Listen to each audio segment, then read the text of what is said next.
Whenever I travel, I try my best to check out from the news completely. But I confess, only two things actually piqued my interest while I was gone: affirmative action, which I touched on yesterday, and then rumblings about a movie that I had not heard of, Sound of Freedom. From what I could gather, it was doing very well in the US despite expectations. But only upon my return did I decide to look into it, not only in the movie, but an increasingly shrill and elite effort to stop people from watching the movie, and why.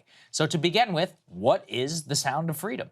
Well, it's a movie loosely based on the life of Tim Ballard. He's the founder of an Operation Underground Railroad, an organization dedicated to combating global child trafficking. Ballard previously served as a special agent in the Department of Homeland Security to combat child pornography and child endangerment, but left to start his own organization after he says he found bureaucratic red tape that frustrated his ability to try and save children in developing countries. The film dramatizes efforts by Ballard and his organization to infiltrate child sex trafficking organizations abroad, but bust them, then save the kids, and press lawmakers to pass laws to make it more difficult. Overall, the film has been a shocking, dramatic success so far, some $40 million at the box office in a few days, and has come close even to the latest release of the Indiana Jones franchise. So the question arises, why is there even a controversy around this movie at all? Well, apparently, child sex trafficking as a topic itself has now been very politicized in the eyes of these media organizations, effectively being linked in any mention whatsoever with the QAnon movement. Now, criticism of the movie effectively says that it dramatizes the problem of child sex trafficking globally and feeds QAnon conspiracies by validating it as a reality. This was effectively the criticism that CNN brought on its air regarding the movie. Let's take a listen. This film is being marketed to either specific QAnon believers or to people who believe all of the same tenets as QAnon, but claim they don't know what it is.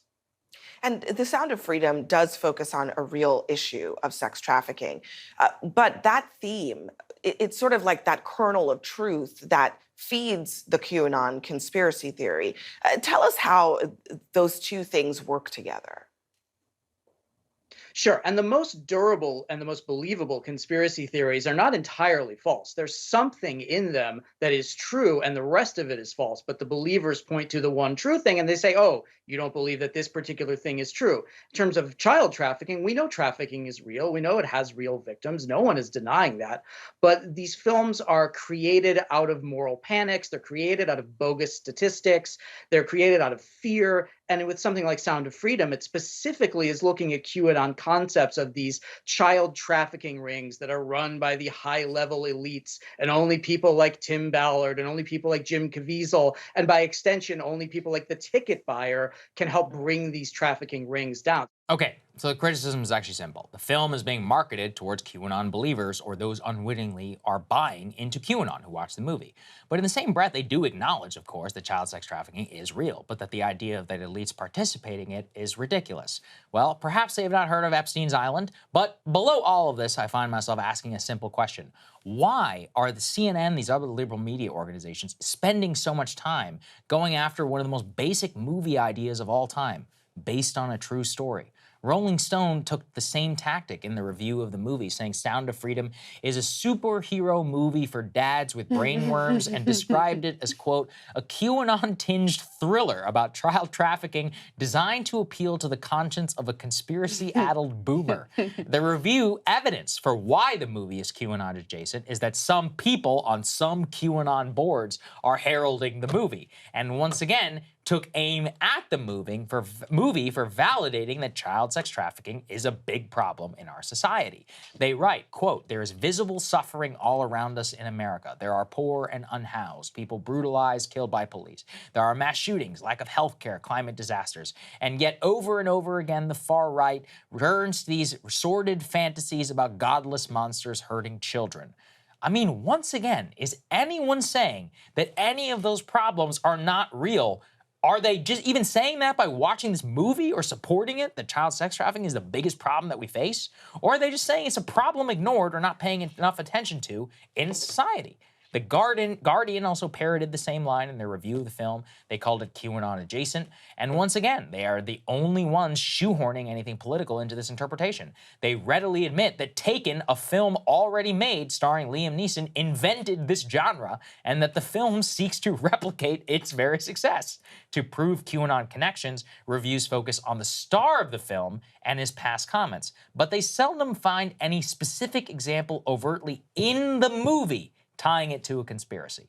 In my opinion, you do not have to be a crazy person to believe child sex trafficking is a problem, and it shouldn't be a political statement, actually, to go on an entertaining film trying to highlight this subject. I particularly found it funny that Rolling Stone described the movie as the dream of boomer dads and described the plot as some sort of white savior complex, considering that the current data released so far via Variety indicates ticket buyers to this film are, quote, predominantly female, and that a full 1/3 of the audience so far is Hispanic. Someone should ask these female Latinos what they think of that criticism. And in fact, I actually think this demographic validates something important about the film. Vulnerable children in developing countries are preyed upon by wealthy people, both in country and who travel abroad specifically to indulge in these disgusting fantasies. Anyone who has ever been to Thailand or walked the streets of Bangkok or Phuket, like I have, knows what this film describes is a very real and gross phenomenon. The large Hispanic audience from the film may even have personal experience with this issue, considering that Latin America remains one of the global hotspots of child trafficking today. Furthermore, the real line that the media appears to be going with is that any discussion of elites and child sex trafficking by definition validates every QAnon conspiracy ever. And first of all, it's as if they want to pretend, as I said, that Epstein never happened and that we still don't know all of the people who were involved there. But second, why does someone somewhere believing something wacky invalidate what before QAnon has always been acknowledged as a pervasive problem plaguing U.S. law enforcement globally? Broadly, the success of the film does speak volumes. It is running on par at the box office, as I said, with Indiana Jones, undeniably already called a summer box office hit, with effectively zero mainstream promotion and strength only from online support and word of mouth. Hollywood pros are already saying it is especially noteworthy that it hit the top 5 in a time reserved for the biggest blockbusters in all of Hollywood.